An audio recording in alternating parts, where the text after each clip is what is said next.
questão de conflito, ela é um ponto muito crítico quando a gente fala de ambientes, pessoas, cultura e lideranças. Primeiro erro clássico que as lideranças cometem sobre conflito é ver o conflito de uma maneira negativa. Outro dia eu estava numa empresa e a pessoa falou assim, como é que a gente pode evitar os conflitos? Não tem como evitar o conflito e às vezes o conflito é necessário. É importante uma área não concordar com a outra. É importante uma pessoa falar, essa ideia talvez não seja o melhor caminho. É importante ter o contraponto. Os conflitos, eles são necessários na vida. E são os conflitos que fazem a gente evoluir como sociedade. Os conflitos é que fazem as organizações irem para frente. Então, os conflitos eles são extremamente importantes. Então, o primeiro erro é você entender o conflito como algo negativo. E aí, outro ponto importante é entender a diferença de conflito e colisão. Conflito é eu tenho um pensamento diferente do seu. A gente tem que conversar sobre isso. Sobre a maneira de resolver isso daqui. Isso pode ser legal, porque vai fazer a gente pensar. Qual é o problema principal? É quando eu não sei lidar com quem pensa diferente de mim. Então, com pessoas que pensam diferente de mim, eu tenho que eliminar essas pessoas ou eu tenho que vencer essas pessoas. Então, pessoas extremamente competitivas, elas olham para o conflito no sentido de que eu tenho que vencer alguém. Eu tenho que ganhar alguém. Eu não sou capaz de voltar atrás e ver eu estou errado. Eu não pensei muito bem. Existe uma maneira melhor de lidar com isso.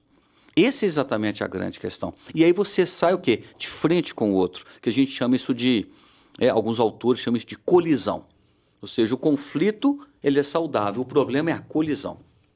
E dentro das organizações, há muitos ambientes tóxicos onde as pessoas têm colisões umas com as outras. As colisões abertas e tem também a pior colisão que existe dentro de uma organização, que são as colisões veladas.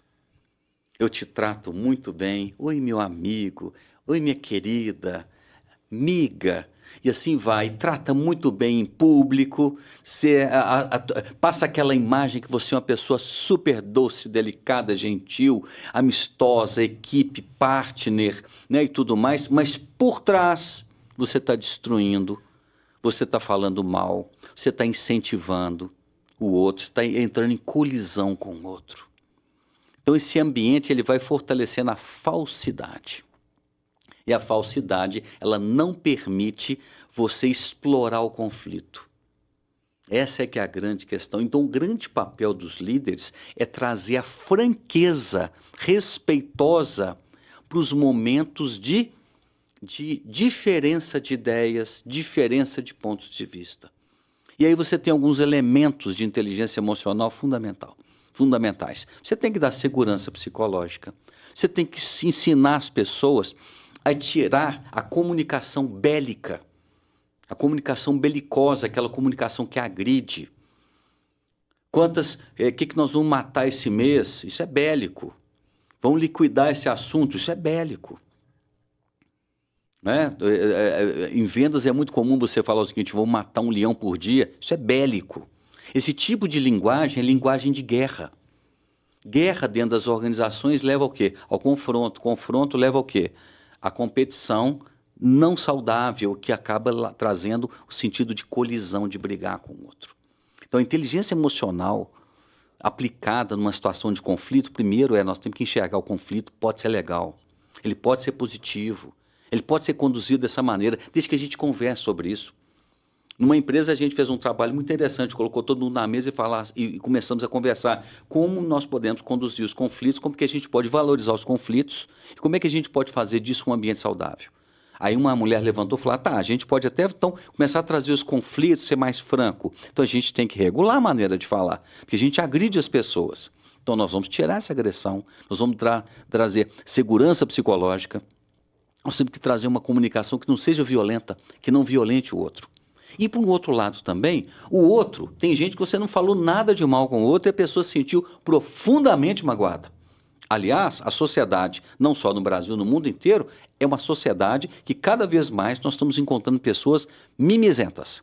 Qualquer coisa que você fala para ela que você não concorda, eu magoei, você me feriu, você me machucou, você está me pressionando, você está afetando a minha estrutura psicológica. Nós estamos nos tornando frágeis demais. Velho.